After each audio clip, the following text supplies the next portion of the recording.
Right now, in an office building somewhere in America, a manager is quietly building the business case to cut half his team. Not next year, not in 5 years, but before the next budget cycle even ends. And he's not doing it because he hates his employees. He's doing it because a piece of software just started doing their job better, faster, and for a fraction of the cost. This isn't a hypothetical. This isn't science fiction. This is a spreadsheet sitting open on a laptop right now, in a real company, being reviewed by real executives who don't care about your career plan, your mortgage, or the 15 years you spent climbing the ladder in your industry. But here's the uncomfortable truth. Not every job is equally at risk. Some careers have 10, 20 years of runway left. Others have months. And the single biggest financial mistake you can make in this decade is assuming your job is safe simply because it's always been safe before to in the next 13 minutes. I'm going to walk you through exactly which jobs are first in line. Not based on fear, not based on clickbait, but based on the one pattern that has predicted every single wave of automation in history. And by the end, you're going to know exactly where you stand.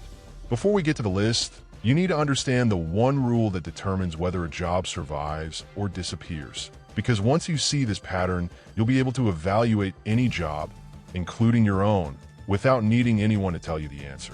The jobs at the highest risk share 3 characteristics. First, the work is repetitive. The same type of task performed the same way over and over. Second, the work is based on existing information, meaning the job involves processing, organizing, or repackaging information that already exists somewhere, rather than creating something genuinely new. And third, the work has almost no physical component. It happens entirely on a screen, in a document, or over a phone line. The more of these 3 boxes a job checks, the sooner it's in danger. And the jobs that check none of these boxes, jobs involving physical dexterity, real-time human judgment in unpredictable environments, or genuine emotional trust, those jobs are safe for far longer than most people realize. Keep that framework in your head because we're about to walk through the list, and I want you evaluating your own position the entire time. The first job category already being hollowed out is customer service and call centers. Think about what a customer service job actually requires. Answering repetitive questions, pulling information from a database, following a script, resolving predictable complaints. Every single element of that job checks all 3 boxes: repetitive, information-based, 0 physical component. It is, without exaggeration, one of the most exposed job categories on Earth right now. Companies aren't experimenting with this anymore. They're deploying it.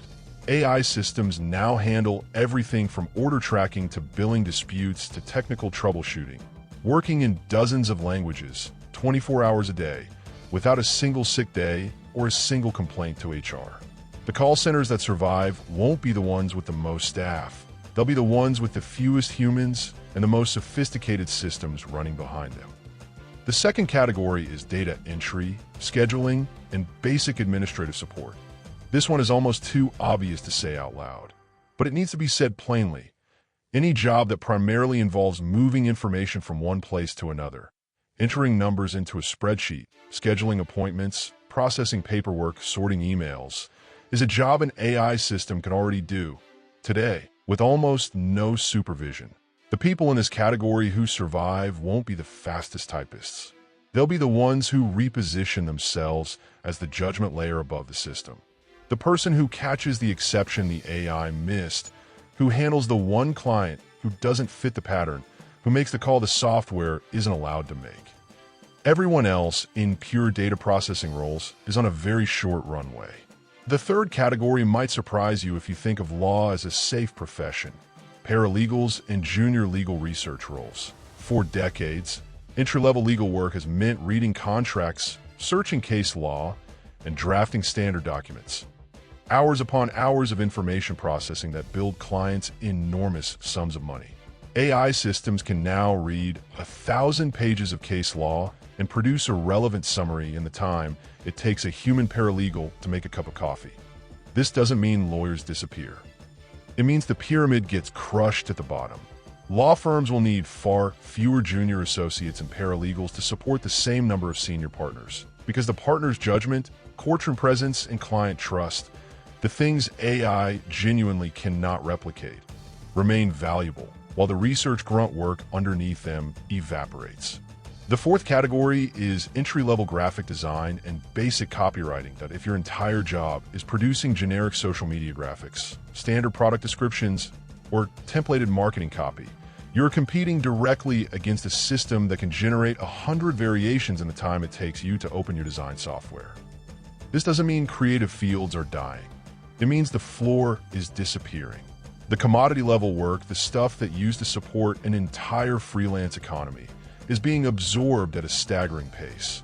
What survives in this space is genuine creative direction, brand strategy, original concept development, the kind of taste and cultural instinct that comes from actual human experience, not pattern matching. The freelancer who could always be counted on for one more logo variation by tomorrow morning is the one in the most danger. The freelancer who can walk into a boardroom and tell a CEO what their brand should actually stand for is not. The fifth category is bookkeeping and entry-level accounting. Categorizing transactions, reconciling accounts, preparing basic financial statements. This is exactly the kind of repetitive, information-based, screen-only work that automation was built for. Small businesses that used to pay a bookkeeper a few $100s a month are increasingly running that entire function through AI-powered software with almost no human involvement. What survives here is the advisory layer. The accountant who tells a business owner how to structure their taxes, how to plan for growth, how to navigate an audit. The technical judgment, built on real experience with real edge cases, remains valuable. The mechanical process of moving numbers into the right boxes does not. Here's the part that matters more than the list itself. This isn't really about which specific job title you hold. It's about which part of your job you spend your time on. Almost every job on Earth is a mixture of repetitive tasks and judgment-based tasks. The people who protect their income over the next 5 years are the ones who deliberately shift their time toward the judgment side of that mixture, toward the parts of their job that require trust, creativity, physical presence, or navigating genuine uncertainty, while letting AI absorb everything else. This is not a call to panic. It's a call to audit. Sit down this week and actually break your own job into tasks. Ask yourself honestly which of those tasks a machine could already do competently. Then ask yourself what you're doing, starting today, to become undeniably better at the tasks a machine can't. The people who get replaced in this decade won't be replaced because AI got smarter. They'll be replaced because they kept doing exactly what they were doing, exactly the way they'd always done it, while everyone around them adapted. So is your job on this list?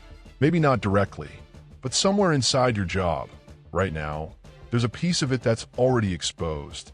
And the only question that actually matters is whether you notice it before your employer does. The jobs that survive the next decade won't be the ones that resist AI. They'll be the ones that were smart enough to stand on top of it.